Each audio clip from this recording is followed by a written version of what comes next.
High class, मेरा चीज किसने हटाया, इस बुक समरी का ये दूसरा पार्ट। जिन लोगों ने पार्ट 1 नहीं देखा है तो वे सबसे पहले पार्ट 1 देखें, तभी आपको इस पार्ट की स्टोरी समझ आएगी। और हाँ, यह वीडियो उन लोगों को जरूर सेंड कीजिए जिनको नौकरी से निकाल दिया गया है या जिनका बिजनेस ठप हो चुका है। Next, let's start. हेम और हा गला फाड़कर चिल्ला रहे थे कि मेरा चीज किसने हटाया, और चीख पुकार करने में अपना समय गंवा रहे थे, जबकि स्निफ और स्करी तेजी से आगे बढ़ते चले जा रहे थे। हेम और हा उस रात भूखे ही लौट रहे थे, तभी जाने से पहले हा ने दीवार पर कुछ लिखा। आपका चीज आपके लिए जितना ज्यादा इंपॉर्टेंट होगा, आप इसे उतना ही ज्यादा जकड़े रहना चाहेंगे। इसके बाद हर रोज छोटे लोग वही करते रहे जो वे इसके पहले किया करते थे। वे चीज स्टेशन सी में जाते थे, उन्हें वहाँ चीज नहीं मिलता था, और इसके बाद वे अपने साथ चिंताओं और निराशाओं को लेकर घर लौट आते थे। अब तक छोटे लोग भूख और तनाव की वजह से दिन प्रतिदिन कमजोर होते जा रहे थे। हाँ, अब स्थिति के सुधरने का इंतजार करते करते थक चुका था, और आखिर में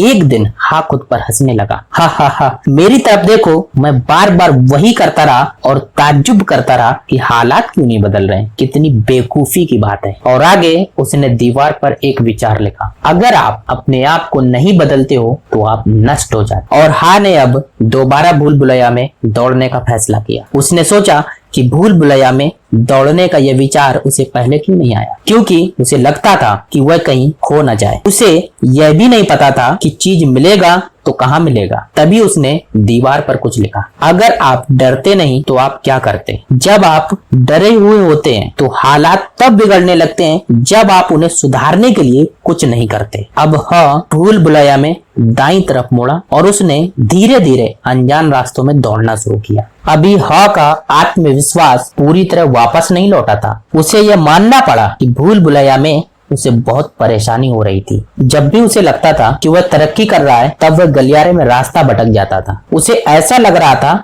जैसे वह 2 कदम आगे और 1 कदम पीछे चल रहा हो। फिर उसने खुद को याद दिलाया कि अगर स्निफ और स्करी आगे बढ़ सकते हैं तो वह भी बढ़ सकता है। हा ने अब यह महसूस किया, इस परिवर्तन से शायद सदमा या अचंभा नहीं हुआ होता अगर वह स्थिति पर शुरू से ही पूरी नजर रखता और परिवर्तन का पहले से ही अनुमान लगा लेता। फिर दीवार पर उसने लिखा, चीज को हर रोज सूंघते रहें ताकि आपको पता चल जाए कि यह कब बासी हो रही है। अब वह घटनाओं को आराम से लेने लगा था और उसे आने वाली घटनाओं पर भरोसा था। हाँ, अपने आप में इतना खुश होते देखकर वह हैरान था। वह सोचने लगा, मुझे इतना अच्छा क्यों लग रहा है, जबकि मेरे पास तो कोई चीज भी नहीं है और मैं यह भी नहीं जानता हूँ कि कहाँ जा रहा हूँ। लेकिन जल्द ही वह जान गया कि उसे इतना अच्छा क्यों लग रहा था। फिर उसने दीवार पर लिखा, जब आप अपने डर को जीत लेते हैं तो आप आजाद महसूस करते हैं। हालात और बेहतर बनाने के लिए हा ने अपने दिमाग में एक इमेज बनाना शुरू की। उसने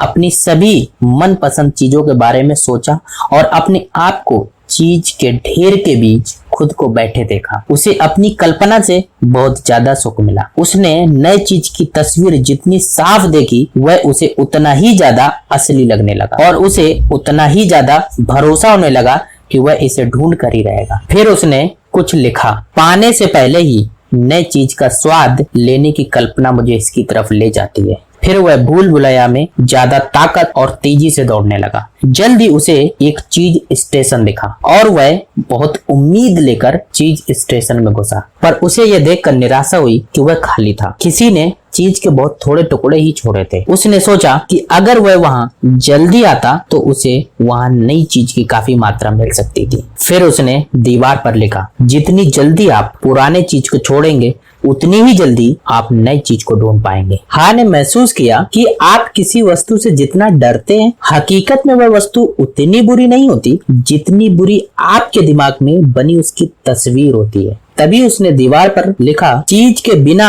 रहने के बजाय भूल भुलैया में तलाश करना ज्यादा सुरक्षित है। हाँ, पहले सोचता था कि चीज को हटाया नहीं जाना चाहिए था और परिवर्तन सही नहीं होता है, पर अब वह समझ गया था कि परिवर्तन होना स्वाभाविक है, चाहे आप इसकी उम्मीद करें या ना करें। हाँ जानता था कि अगर उसने तुरंत परिवर्तन को गले लगाया होता और जल्द ही चीज स्टेशन सी छोड़ा होता तो आज वह बेहतर स्थिति में होता। अब तक हा ने अपने अतीत को पीछे छोड़ दिया था और वह भविष्य के लिए खुद को बदल रहा था और वह ज्यादा ताकत और रफ्तार से भूल भुलैया में आगे बढ़ता रहा। और तभी उसे एक चीज स्टेशन एंड मिला जब वह अंदर पहुंचा तो उसे अपनी आंखों पर भरोसा ही नहीं हो रहा था। हर तरफ चीज के बड़े बड़े ढेर लगे हुए थे जो उसने अब तक कभी नहीं देखे थे। एक पल के लिए उसने सोचा कि क्या यह हकीकत थी या केवल उसकी कल्पना मात्र थी, परंतु तभी उसे वहां अपने पुराने दोस्त स्निफ और स्करी नजर आए। उनके छोटे पर मोटे पेट बता रहे थे कि वे वहां पर काफी समय से। अच्छा, हाक की जिंदगी में बदलाव कब आया? जब उसने खुद पर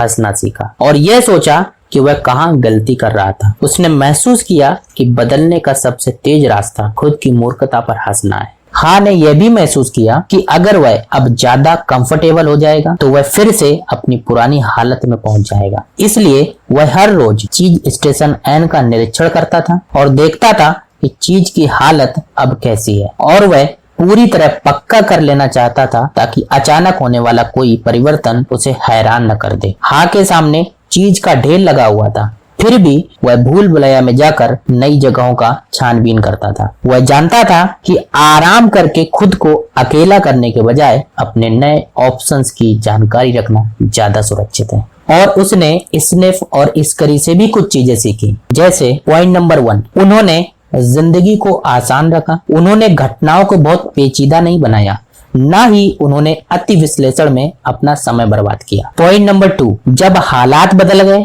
और चीज को हटा लिया गया तो वे भी बदल गए और नई चीज के पीछे चल दिए। पॉइंट नंबर 3, उसने अपनी अतीत की गलतियों पर विचार किया और भविष्य की योजना बनाने में इस्तेमाल किया। पॉइंट नंबर 4, आपको हमेशा चौकन्ना रहने की जरूरत है। आप हमेशा देखते रहें कि कब छोटे छोटे परिवर्तन होने लगे ताकि आप बड़े परिवर्तनों के लिए तैयार हो सकें। पॉइंट नंबर 5, सबसे इंपॉर्टेंट बात, बाहर हमेशा चीज मौजूद रहता है, आप इस बात को पहचान पाए या नहीं, और यह आपको इनाम में तब मिलता है जब आप अपने डर से आजाद हो जाते हैं। एट लास्ट, अगर आप इस बुक को परचेज करना चाहते हैं तो इस बुक की लिंक मैंने डिस्क्रिप्शन बॉक्स में डाल दी है।